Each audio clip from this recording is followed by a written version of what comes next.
Happy Halloween, all you wild ghouls out there. It's your two wild and spooky uncles back here for Cinephellas, and that's right, we're back doing more 31 Days of Horror and kicking off the first day of the month. Of course, we're talking about October. Before we get into that, I am Logan Myers. That's my beautiful good mate over there. And I am Henry Hill. And thank you guys for joining us once again. That's right, it's another 31 Days of Horror.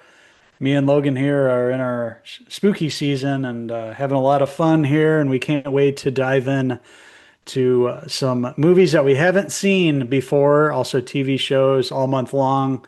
We got a lot of good movies and shows lined up here to review for you guys, and we're going to kick it off here with a movie that neither of us had seen before prior to this viewing. The third movie in the Texas Chainsaw Massacre series, and this one is called Leatherface.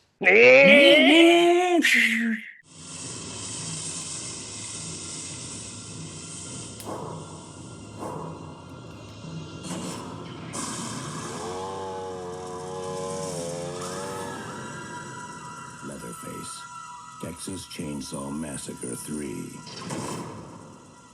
Oh man, I've been really excited for this. This has been on the list since last year, I believe. We didn't get around to it till last year. So this Halloween season, of course, this is one of the first ones on the list. We're both excited to check it out, being huge fans of the original film and of course part two with Chop Top, Bill Moseley, Mhm.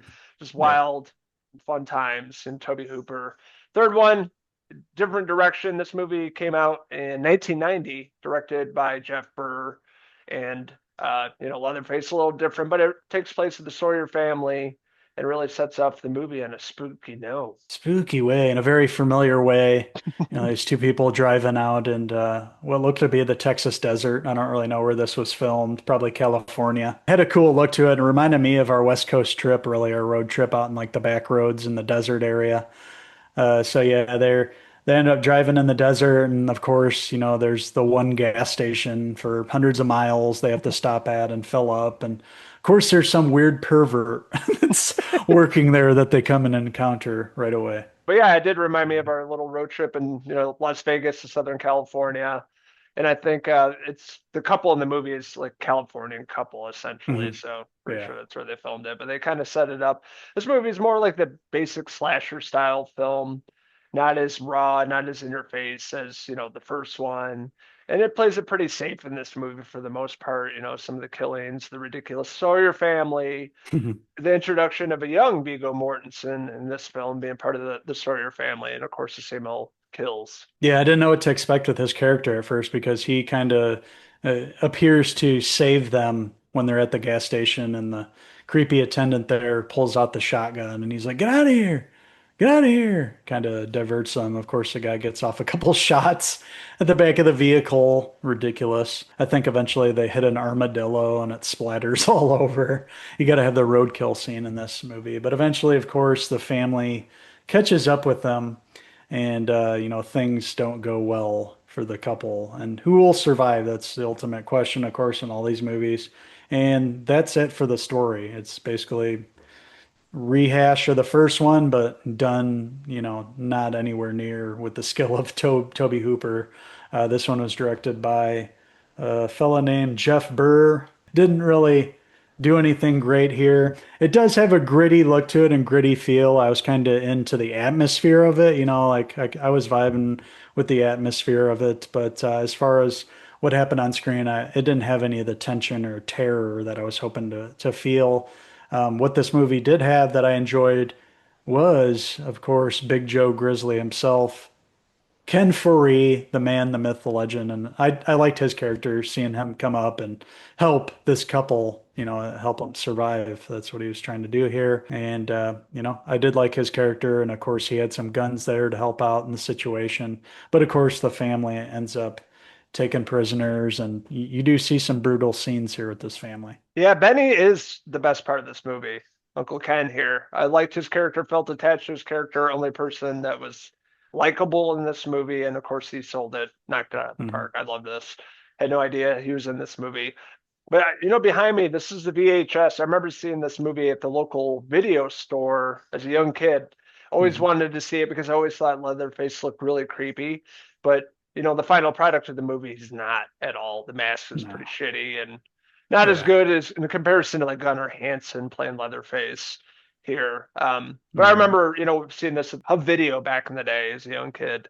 I always wanted to get around to it. So here we are, Yeah. 30 plus years later, getting around to this. And It definitely looks, yeah, the mask looks better in the shadows there with like the neon on it. It looks way better like that. But yeah, when you see him on screen in the movie, it's not impressive at all. Cheaply made mask, it doesn't even look like skin or anything. It's weird, weird looking. The other members of the family, not very creepy. We don't have a chop top, of course, in this one. We kind of have some characters that have some of his characteristics.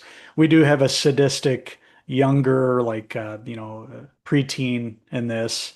That's always with the doll, and we find her in a room, and there's all these animal skeletons laying around. It does give you the X, the house.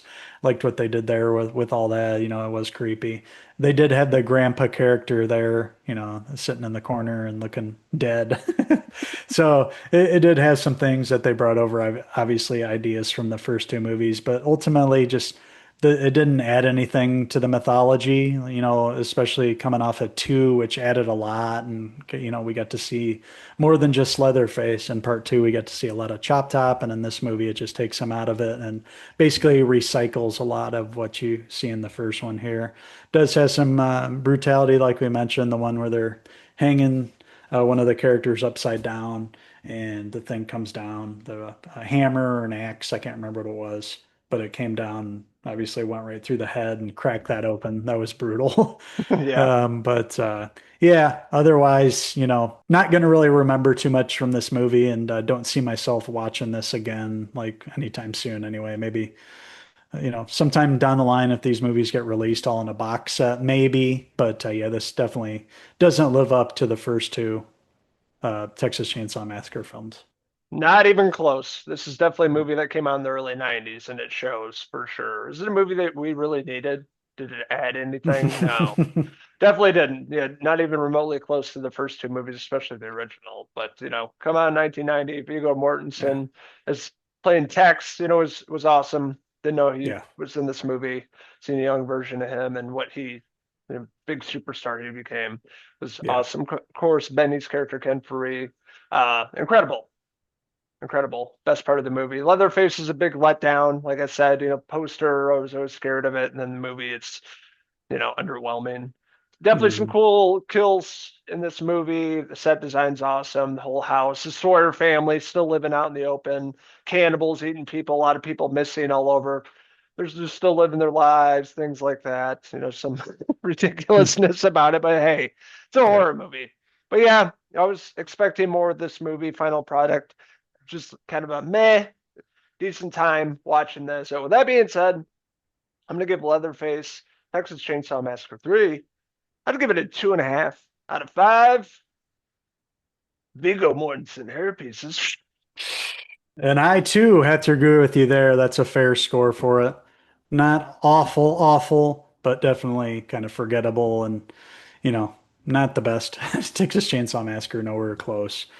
I am going to give Leatherface TCM3 a 2.5 out of 5 Ken Foree hair pieces. Shh. Yeah, there's like a bunch of these movies. I know there's like newer ones they put out. The last one I think I saw was the remake, 2003, with Jessica Biel, which I thought was awesome. I haven't seen the other That ones. There's a bunch that of one's them. really good. We watched that one Netflix one, remember, a few years ago? Yeah, yeah, yeah. I forgot about that Yeah. one too. Yep. Wasn't terrible, but this one, Wasn't terrible. Yeah, no, the I do remember the bus scene from that one's the one that stands out. yeah, that was brutal. Maskers everybody. Yeah. Yeah, But and this one not even close, but they tried. But anyways, I want to hear from all you wild ghouls out there. What did you like about Leatherface Texas Chainsaw Massacre 3? What's your favorite film in the franchise? Let us know in the comments below, and don't forget to stab, subscribe. Also, check out these wild grandpa impersonators on Facebook, X, and Instagram at Cinephellas.com for the latest, greatest TV, movie news, and reviews. we are gonna come back to the Texas Chainsaw Massacre franchise and review Texas Chainsaw Massacre: The Next Generation. And like this one, wasn't Viggo Mortensen's first movie or anything, but kind of, launched him into his eventual superstardom. Matthew McConaughey stars in Texas Chainsaw Massacre: The Next Generation. Also Renee Zellweger. So that'll be an interesting one. I saw it a long time ago, so I'm going to be watching that, and we're going to review it here during the 31 Days of Horror. So all you Texas Chainsaw fans, stay tuned for that, and stay tuned all month long.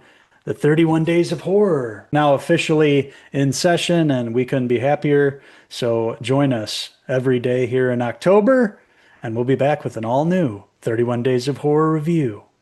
So until the next time, that's my good mate over there. I'm Viggo Mortensen. And I'm Uncle Henry Foree.